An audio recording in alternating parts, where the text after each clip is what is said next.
Bonjour, nous sommes en 2018 dans le site de l'Institut Docteur Angélique, dans une série de vidéos catholiques qui serviront d'introduction pour entrer dans la difficile lecture de l'Ancien Testament.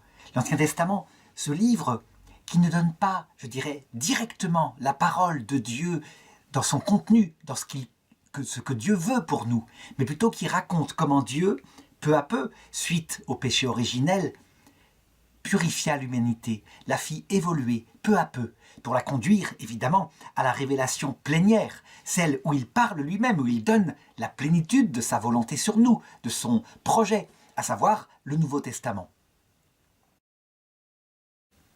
Et j'ai montré tout au long de ces vidéos divers sujets, dont l'un des plus difficiles, la violence, pour montrer à quel point il ne faut pas lire l'Ancien Testament comme étant à chaque fois la parole définitive, mais plutôt l'histoire sainte d'une évolution que Dieu peu à peu provoque. Eh bien, je voudrais aborder dans cette vidéo la question des images. Quel est le rapport que Dieu, au cours de la révélation, a eu avec les images comme celle derrière moi du Christ. Ça veut dire des représentations d'êtres humains ou d'animaux. C'est source d'un vrai conflit chez les chrétiens, mais un conflit parfois qui a été sanglant, avec des destructions d'œuvres d'art profondes. Et disons, 2 fois dans l'histoire de l'Église, il y a eu violente destruction d'images. D'abord, dans l'Église d'Orient, lors de la crise iconoclaste, disons vers le VIe siècle, XVIe siècle. Et cela donna lieu à un concile œcuménique, le 7e concile œcuménique, qui définit la doctrine de l'Église concernant les images. Et puis, une 2e fois, en Occident, lors de la réforme protestante après le XVIe siècle, lorsque certaines églises protestantes adhérèrent entièrement à l'iconoclasme et se mirent à détruire là où, je dirais, elles régnaient, des églises avec leurs œuvres, des églises catholiques avec leurs œuvres d'art, à les brûler, à faire des autodafés. Alors donc, qu'est-ce qu'il en est? Eh bien, je dirais que d'abord, il faut commencer par le texte impressionnant. Le texte impressionnant qui semble donner raison aux iconoclastes. Ça veut dire ceux qui détruisent les images. Iconoclasme, c'est ça. C'est en fait un des commandements, des 10 commandements, sur les tables de l'Alliance. Rappelons ce que sont ces tables de l'Alliance. Ce sont 2 tables en pierre que Dieu grava de son doigt sur, je dirais, lorsque Moïse, au moment de l'Exode, dans le désert, monta sur la montagne de Dieu, et que Dieu lui parla pendant 40 jours dans le feu. Mais on sait que pendant ce temps, le peuple qui était dans la plaine, qui attendait, qui s'ennuyait, qui ne voyait pas Moïse redescendre, et bien sur l'instigation d'Aaron, le frère de Moïse et leur grand prêtre, décida finalement de se donner une image de Dieu à travers un veau d'or, un veau qu'il fabriqua, et chacun donna de ses bijoux, des choses qu'ils avaient aux oreilles, des choses comme ça, des bagues, pour fabriquer ce veau d'or. Lorsque Moïse redescendit de la montagne, et qu'il se rendit compte que, avec la complicité de son frère, le peuple s'était fait une idole, ça veut dire une image faite de main d'homme, représentant soi-disant Dieu. Alors il entra dans une grande colère, et dans sa colère, il envoya les tables gravées par les mains de Dieu par terre, et elles se cassèrent. Et ensuite, il détruisit l'image du veau d'or, il dispersa l'or dans une rivière qui était par là, et il obligea le peuple à boire de cette eau, afin qu'ils se souviennent à jamais qu'il ne fallait pas faire d'idole, ni représenter quelque être vivant qui soit. C'est ainsi, évidemment, qu'après Moïse remonta sur la montagne et que, à cette fois-ci, de sa propre main, il grava de nouveau les tables de la loi. De sa propre main, ça veut dire en y mettant aussi, certainement, son inspiration humaine. Eh bien, l'un des commandements dit ceci, c'est en Exode, chapitre 20, versets 3, 4 et 5. « Tu n'auras pas d'autre Dieu devant moi. Tu ne te feras aucune image sculptée, rien qui ressemble à ce qui est dans les cieux, là-haut, ou sur la terre, ici-bas, ou dans les eaux, ou au-dessous de la terre. Tu ne te prosterneras pas devant ces dieux, et tu ne les serviras pas, car moi, Dieu, je suis ton Dieu, je suis un Dieu jaloux, qui punit la faute des pères sur les enfants, les petits-enfants et les arrière-petits-enfants, et pour ceux qui me haïssent, mais qui fait grâce à des milliers, pour ceux qui m'aiment et qui gardent mes commandements. » Les tables de la loi, carrément. Donc, évidemment, impressionné par cette source, tout de même, où une série de commandements, je dirais, sont absolument valables de nos jours, comme tu ne tueras pas, tu ne commettras pas l'adultère. Eh bien, les protestants ont regardé ce texte avec leur propre source d'interprétation. Ils n'avaient plus le magistère. Et ils ont dit, manifestement, ce texte est à jamais, et donc on ne peut toujours pas représenter quoi que ce soit. On ne doit pas représenter un oiseau, on ne doit pas représenter un quadrupède, on ne doit rien représenter. Les catholiques opposèrent à cela, ainsi que lors de la crise iconoclaste des orthodoxes. Mais c'est quand on adore ces images que c'est interdit. On ne peut pas adorer des images faites de main d'homme, puisque on projette dans ces images sa conception de Dieu. C'est une idole. Ça veut dire qu'en fait on adore une espèce de projet qu'on a inventé avec son imagination. C'est ça qu'il ne faut pas faire. Il n'y a qu'un seul Dieu. Et ce Dieu, à l'époque de Moïse, personne ne connaît son cœur, sa vie intime. Et donc voilà l'explication. Mais par contre, eh bien, il disait qu'il s'était passé quelque chose entre-temps, qui faisait que cette table-là, ce commandement de Moïse, en ce qui concernait les représentations, cette fois, avait changé. Et je vais expliquer un petit peu ce qu'il en est. Alors, avant de commencer par cela, eh bien, il faut rapidement faire une étude du statut de l'image de Dieu dans l'Ancien Testament. Eh bien, globalement, dans l'Ancien Testament, il y a deux grandes époques. La première époque, c'est avant le péché originel, donc avant que Adam et Ève ne se détournent de Dieu par leur péché. Et là, c'est manifeste. Au tout début de l'humanité, au moment de la création, eh bien, Dieu dit, Dieu créa l'homme à son image, homme et femme il les créa, à son image il les créa. Ça veut dire qu'au départ de la création, Adam et Ève, puisque c'est un homme et une femme dont l'Église affirme l'existence et la création de l'âme directement par Dieu, donc de deux âmes, dans un corps dont elle ignore l'origine. Mais dès le moment du départ de l'humanité, Adam et Ève sont à l'image de Dieu. Et Adam et Ève ensemble. C'est pas Adam tout seul. C'est Adam et Ève qui sont à l'image de Dieu. Ça a un sens très profond. Ça veut dire, évidemment, que ce n'est pas leur corps. Dieu n'a pas des mains et des pieds. Même si la Bible parle quelquefois du bras de Dieu, c'est une métaphore pour exprimer la puissance de Dieu. Mais l'image au sens profond, dit saint Augustin, ça représente des qualités spirituelles. Ça veut dire que l'esprit de l'homme et de la femme est, par ce qu'il est, dans sa grâce originelle. Ça veut dire dans sa pure innocence, en mettant ce que Dieu veut qu'il mette en avant, en premier dans sa vie, à l'image de Dieu.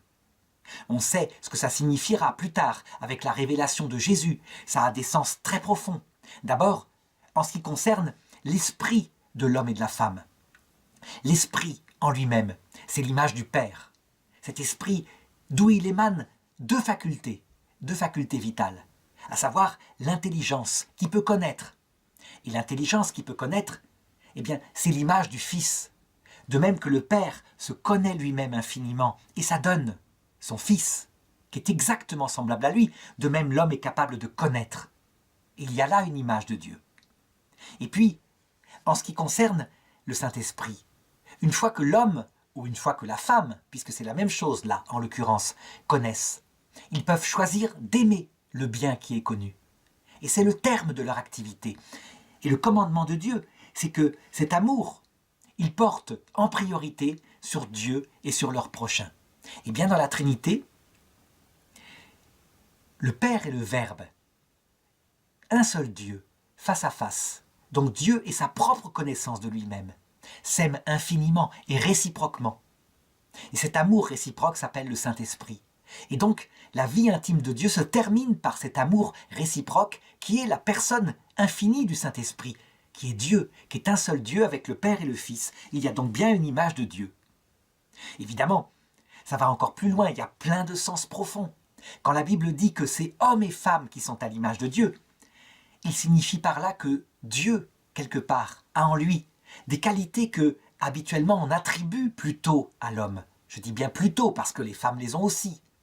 À savoir la puissance. L'homme, c'est la force, c'est celui qui va protéger sa famille, parce qu'il a un corps de mâle. C'est aussi la rationalité. Dieu est un ingénieur. qui a été capable de créer un monde absolument génial, organisé, précis, hyper intelligent.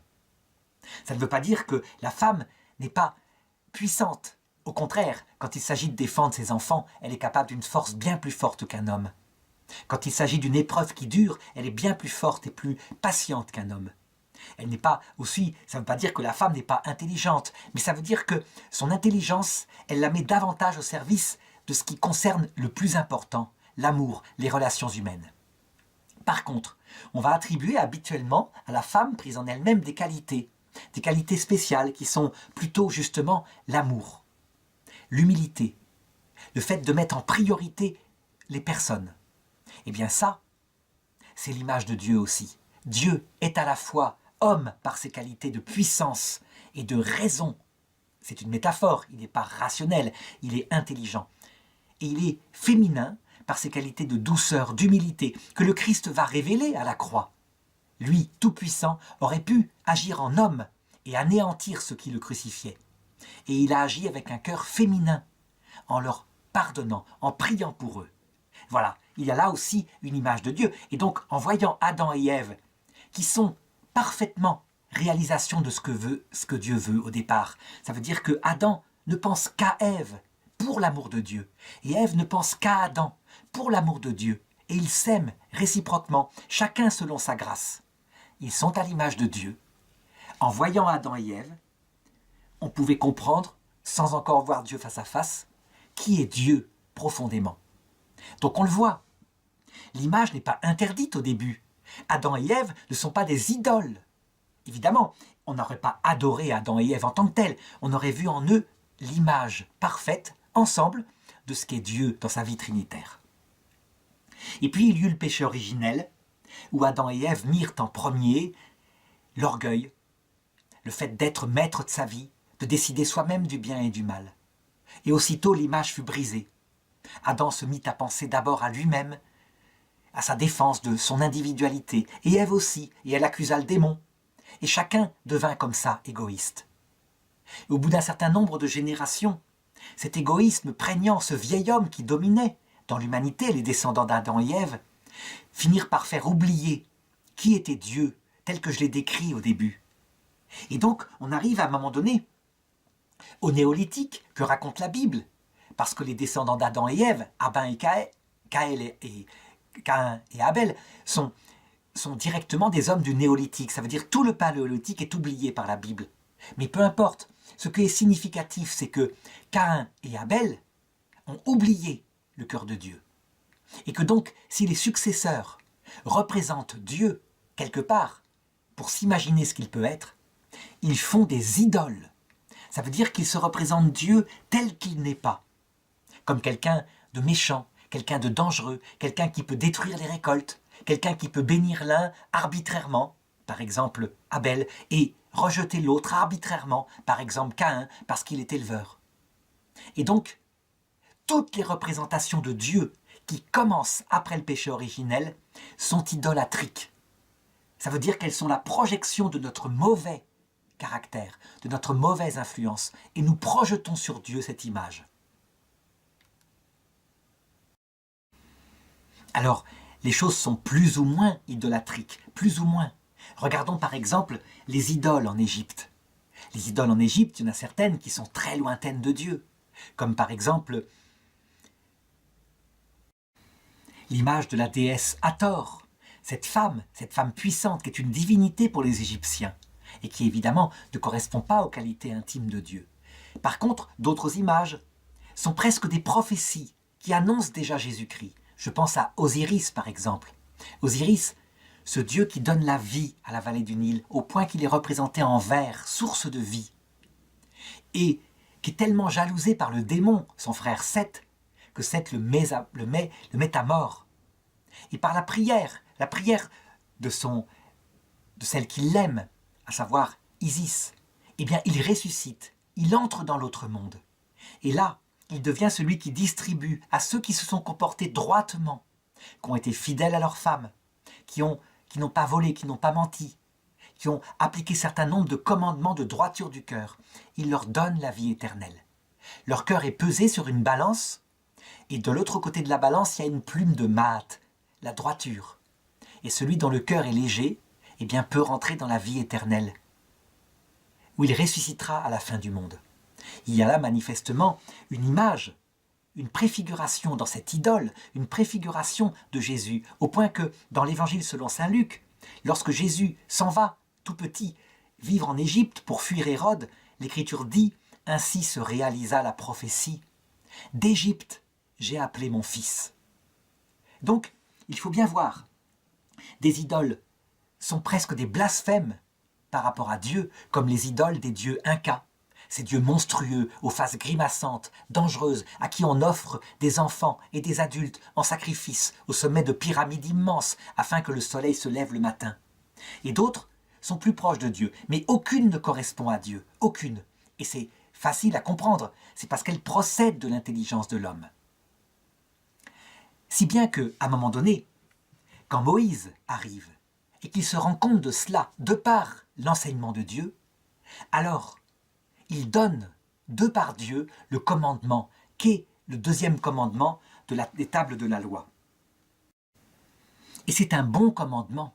C'est un bon commandement. Toute image sculptée, fabriquée de main d'homme, et que l'homme adorerait pour se représenter Dieu, ce grand inconnu, qui s'est révélé à Abraham, à Isaac, à Jacob, qui n'a pas révélé son cœur, qui a juste dit à Moïse « Je suis l'Éternel, Yahvé, celui qui est », mais qui n'a pas révélé son projet intérieur. Il le fera par Jésus-Christ.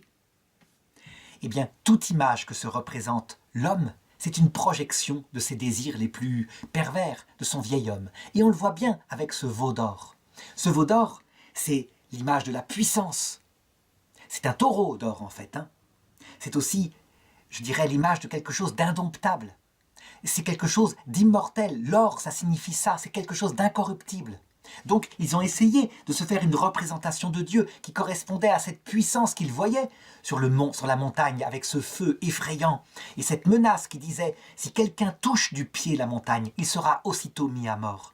Donc, ils ont imaginé ce Dieu comme étant terrible, à l'image du taureau. C'était une idole. C'était une idole. Alors, on ne peut pas dire qu'ils auraient adoré le veau d'or matériellement. Ils ne faisaient pas comme les Égyptiens qui, quelquefois, dans le peuple, avaient cette tendance-là. Mais rien que le fait de se représenter Dieu comme ça, avec leur imaginaire, c'était une idole. Et ça, c'est interdit. Et donc, le commandement de Dieu tombe, tu ne représenteras rien comme une idole. Ça veut dire pour représenter Dieu, bien sûr. Alors, est-ce que ça veut dire que c'est un commandement absolu, définitif, éternel? Eh bien, il y a des nuances qui sont présentes dans ce commandement. D'abord, si l'homme ne peut pas, de sa propre initiative, représenter une image d'une bestiole, d'un oiseau, pour représenter Dieu, et surtout l'adorer, Dieu, lui, il a le droit de donner des images de lui. Et il ne s'en prive pas. Ça veut donc bien dire matériellement que les images ne sont pas interdites en tant que telles, ce sont des images faites de main d'homme pour représenter Dieu qui sont interdites. Et voici la preuve. Lorsque Dieu donne le plan de l'arche d'alliance où il va habiter, eh bien il demande à Moïse que soient représentés au-dessus de l'arche d'alliance 2 chérubins aux ailes resplendissantes d'or, c'est-à-dire des anges sous forme humaine avec des ailes, pour signifier que Dieu plane au-dessus des chérubins, mais que les chérubins sont là pour veiller à ce que la demeure de Dieu ne soit pas accessible à l'homme comme cela. Évidemment, le peuple hébreu sait parfaitement que ces chérubins ne sont pas Dieu. Ils ne vont jamais les adorer. Ça montre bien que si Dieu représente les chérubins sous forme humaine avec des ailes, c'est qu'il le peut, lui. Et il veut signifier quelque chose à l'homme. Et ce n'est pas le seul geste. Par exemple, à un moment donné, le peuple hébreu, toujours à l'époque de Moïse, donc du vivant, de celui qui a eu ce commandement-là, est dans le désert. Et voilà que le peuple se retrouve au milieu de serpents spéciaux qui se mettent à les mordre. Et chaque fois que quelqu'un était mordu, il mourait. C'était catastrophique, on ne pouvait pas s'en sortir. Il y en avait partout.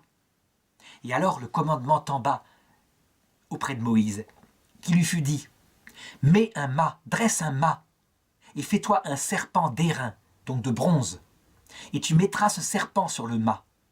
Et tous ceux qui regarderont vers ce serpent seront sauvés. » Et c'est ce que fit Moïse. C'est raconté dans le livre des Nombres, au chapitre 21, verset 9.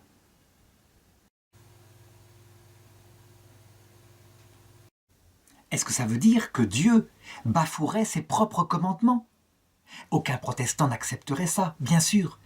Cette image-là n'est pas une idole. D'abord parce qu'elle vient de Dieu. Premièrement, c'est Dieu qui l'a commandée. Elle n'est pas fabriquée de main d'homme. Deuxièmement, parce qu'il n'est pas question de l'adorer en tant que tel, comme le faisaient les païens, donc de prendre ça pour un gris-gris, même si certains du peuple ont dû le faire. Mais troisièmement, c'est parce que, en fait, ce que Dieu sait, c'est qu'elle représente et qu'elle préfigure le Christ qui sera pendu à un poteau, qui sera crucifié. Et celui qui regardera vers le Christ vivra. Le démon, symbolisé par le serpent, aura beau le mordre, ça ne lui fera aucun mal.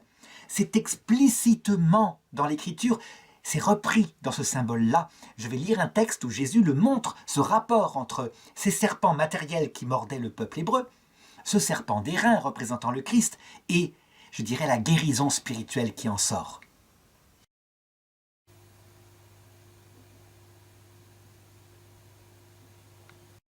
C'est raconté dans l'Évangile selon saint Marc, chapitre 16, verset 18, juste au moment où la fin de cet Évangile est proclamée. « Et voici les signes qui accompagneront ceux qui auront cru en mon nom.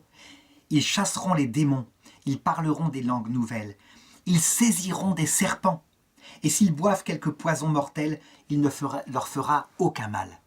Ils saisiront des serpents. » On est bien dans ce symbole. Donc, le Christ là, représenté par ce serpent, c'est manifestement quelque chose de fort. Évidemment, il faut le savoir, le peuple hébreu n'était pas encore face au Christ, n'avait pas encore reçu la plénitude du message.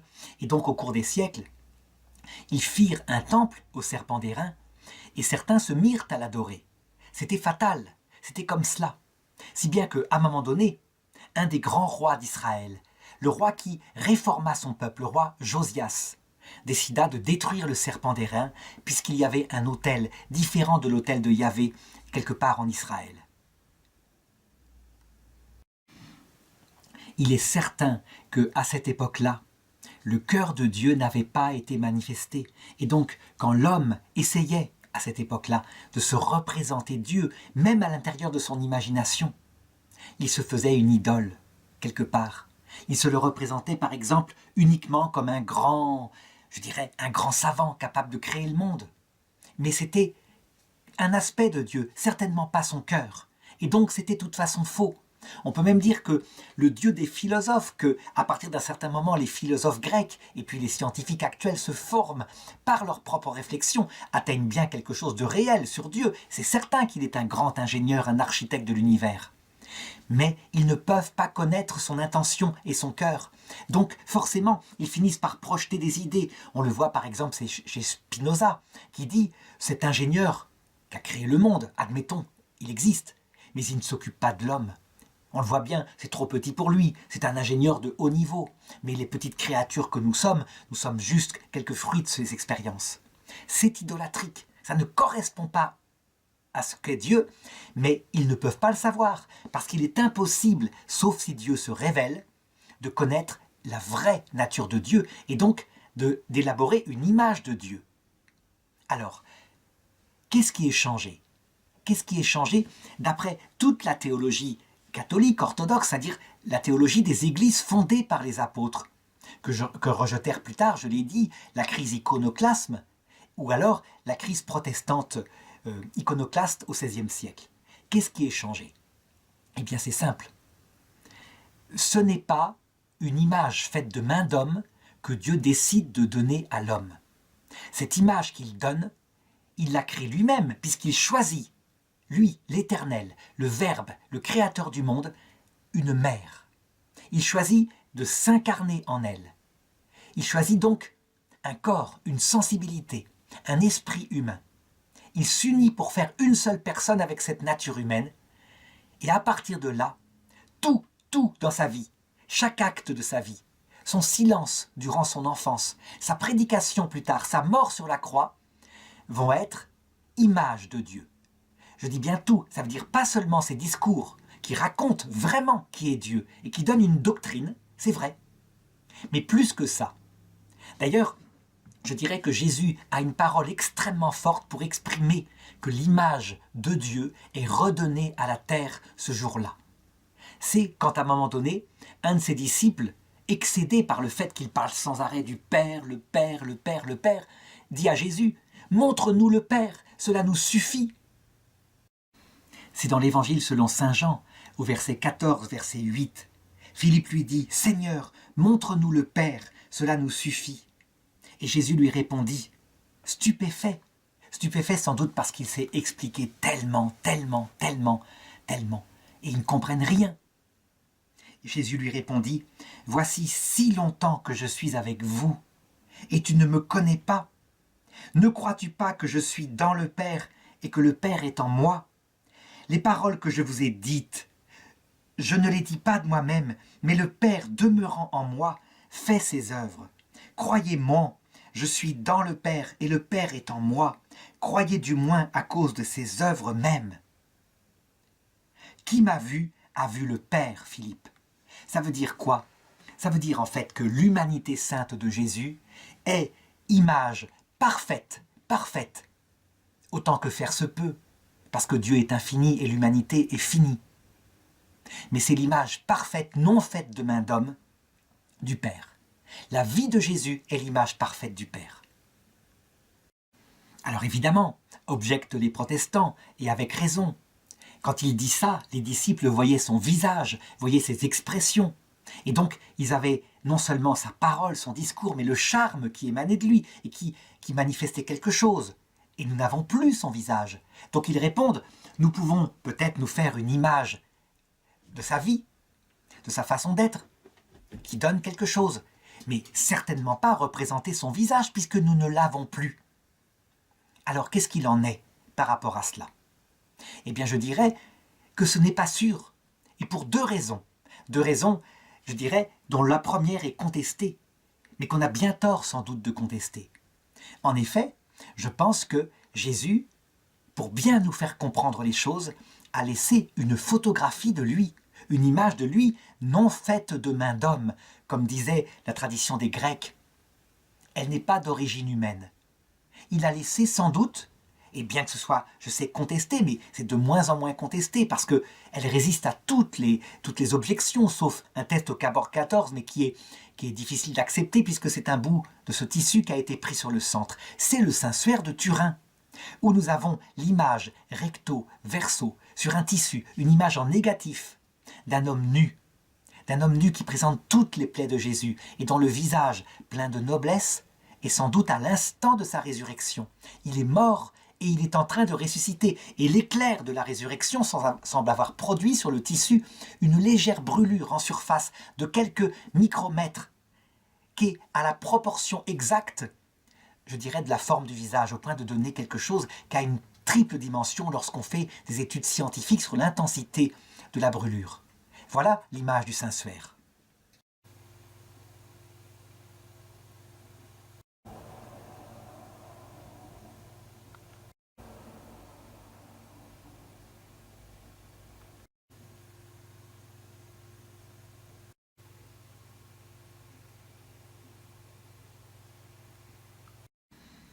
On le voit, il a laissé une image qui exprime une noblesse, rien que par ses traits. Mais son corps lui-même est image de Dieu, son corps en souffrance, qui exprime à quel point sur la croix, lui qui pouvait anéantir ce qui le détruisait d'un seul geste, il a révélé l'humilité, l'amour, le vrai projet du Père, qui, s'il nous laisse sur terre un certain temps avec des épreuves, ce n'est bien sûr pas pour nous écraser, mais c'est pour former notre cœur en vue de la vie éternelle.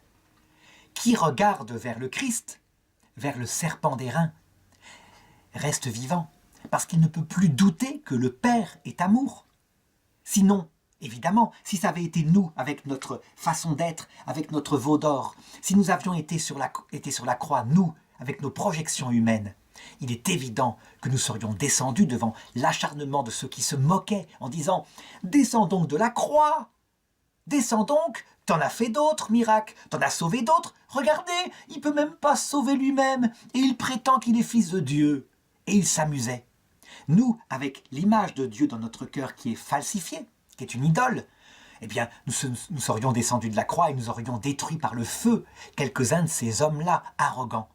Lui ne l'a pas fait, et c'est lui qui révèle le vrai visage du Père, l'humilité et l'amour. Les protestants qui disent « ce visage physique du Christ, on ne l'a plus », de toute façon ça revient au même. Comme nous, catholiques, comme les orthodoxes, de toute façon, ils ont une image de la vie de Jésus qui leur révèle le Père. Donc de toute façon, c'est une image. C'est pas, je dirais, l'infini de la vie trinitaire prise en elle-même, qui est silence. Ça passe à travers l'humanité du Christ. Cependant, je vais plus loin. Je rappelle que au tout début de l'humanité, il n'a pas été dit « Dieu créa l'homme à son image ». L'homme fut à son image. À son image, il créa l'homme. Il dit « Il créa l'homme et la femme à son image ». Eh bien, les protestants n'ont pas de réalisation de cela, de cette complémentarité qui aurait été, je dirais, rétablie par Dieu, comme c'était en Adam et Ève. Les catholiques et les orthodoxes, dès le début de l'Église, ont compris, ont rétabli les choses, en disant quoi?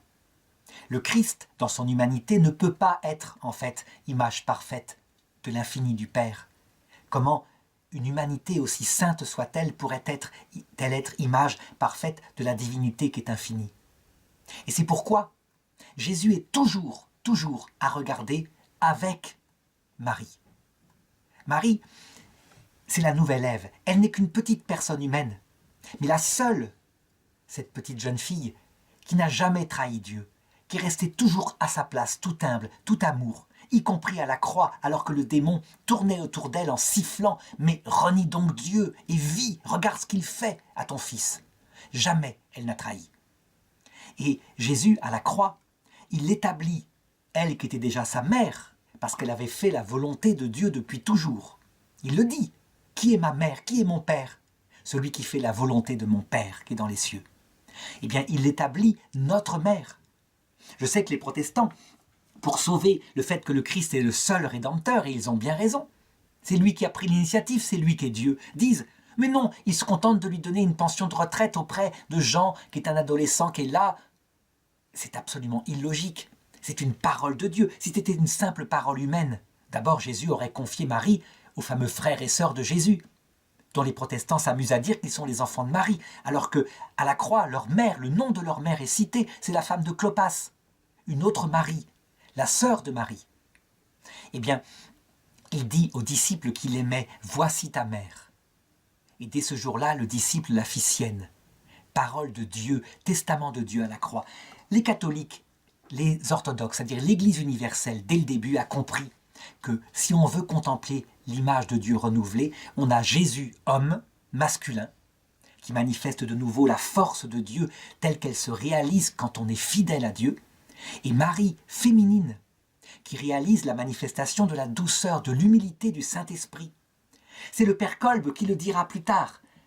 Le saint Père Kolbe, mort à Auschwitz, donnant sa vie à la place d'un autre homme, il écrira « Si l'Esprit Saint s'était fait homme, ce qu'il n'a pas fait, mais s'il s'était fait homme par hasard, c'est Marie qu'il serait devenu, pour exprimer ce qu'il est, l'amour. » Et donc, les catholiques disent, et ils le croient, que Jésus qui est Dieu, Marie qui n'est qu'une petite femme, mais homme et femme ensemble, en contemplant les deux cœurs unis, nous avons l'image renouvelée de Dieu.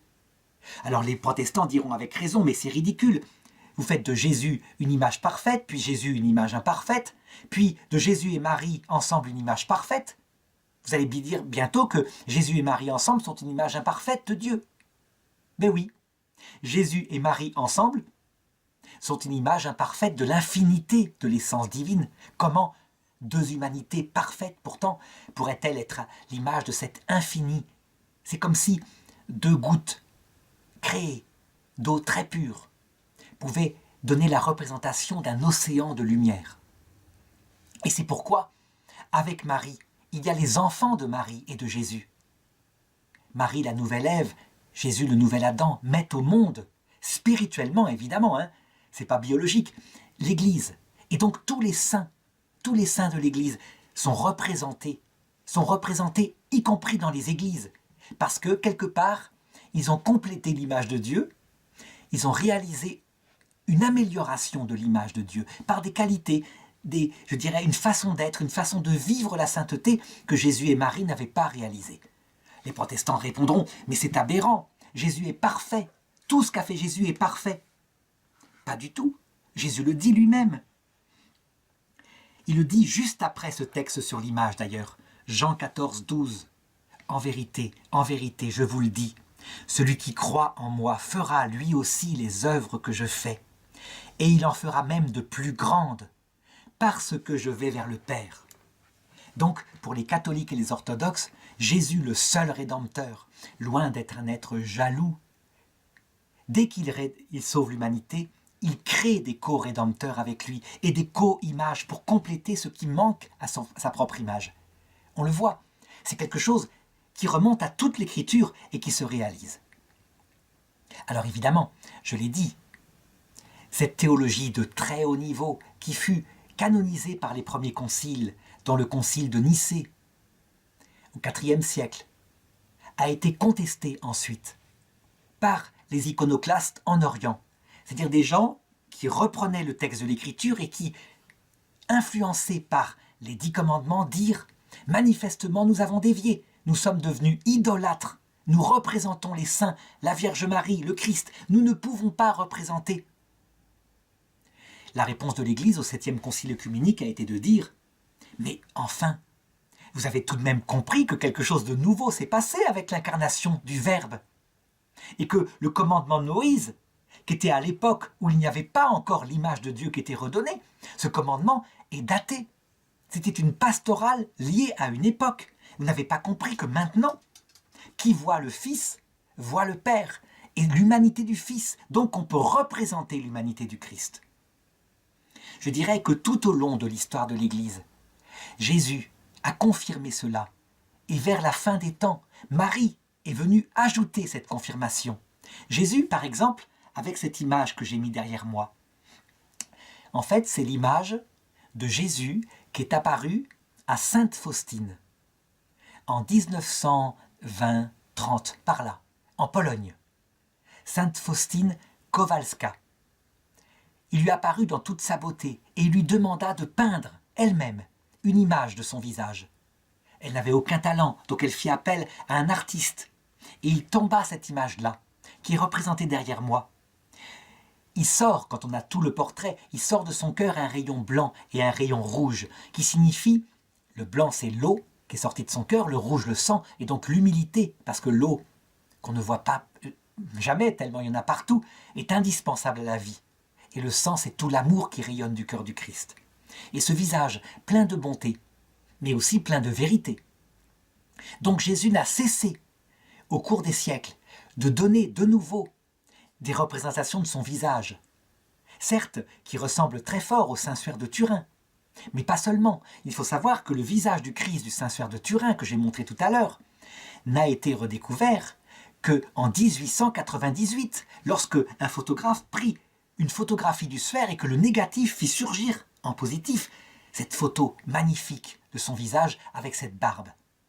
Les orientaux, eux, les orthodoxes, depuis très longtemps, ils connaissaient ce Saint-Suaire. Et donc ils avaient fini par représenter le Christ lui aussi comme un homme avec une barbe. Alors que, au tout début, au IIe siècle, on avait tendance, parce qu'on avait sans doute perdu le sphère un certain temps, à le représenter imberbe, comme, je dirais, un jeune Romain, quelqu'un qui était occidental. Et l'image changea lorsque le Saint-Suaire fut redécouvert, puis ensuite pillé à Constantinople lors du pillage de Constantinople par les croisés occidentaux.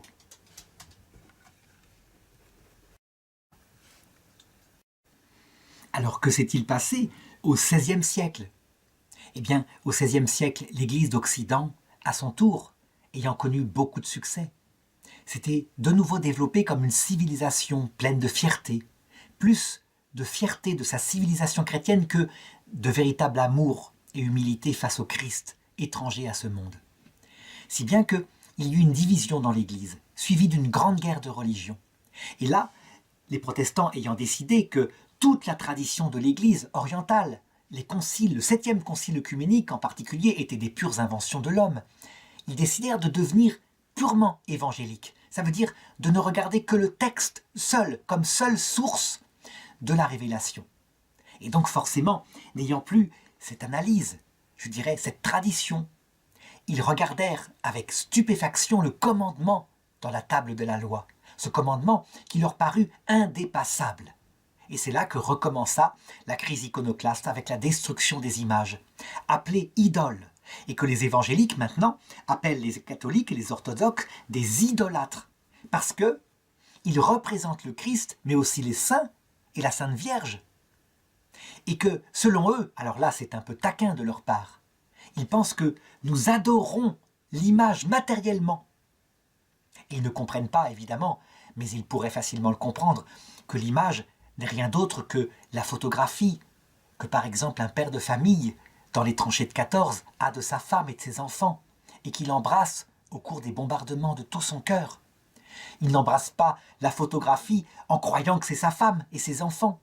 Non, mais parce qu'elle le rapproche de sa femme et de ses enfants qui, eux, sont à la maison anxieux et qui l'attendent. Donc, l'image matériellement n'est pas adorée, mais elle est honorée pour honorer les saints et les anges et pour adorer le seul qui est Dieu, Jésus-Christ, le Rédempteur. Et donc, on le voit, cette lecture de l'Ancien Testament ne peut pas se faire sans la nouveauté de l'incarnation du Christ. En tout cas, c'est ce que pensent les catholiques et les orthodoxes. Est-ce à dire maintenant que cette image à la fois physique, mais aussi spirituelle à travers l'humanité de Jésus, restera à jamais?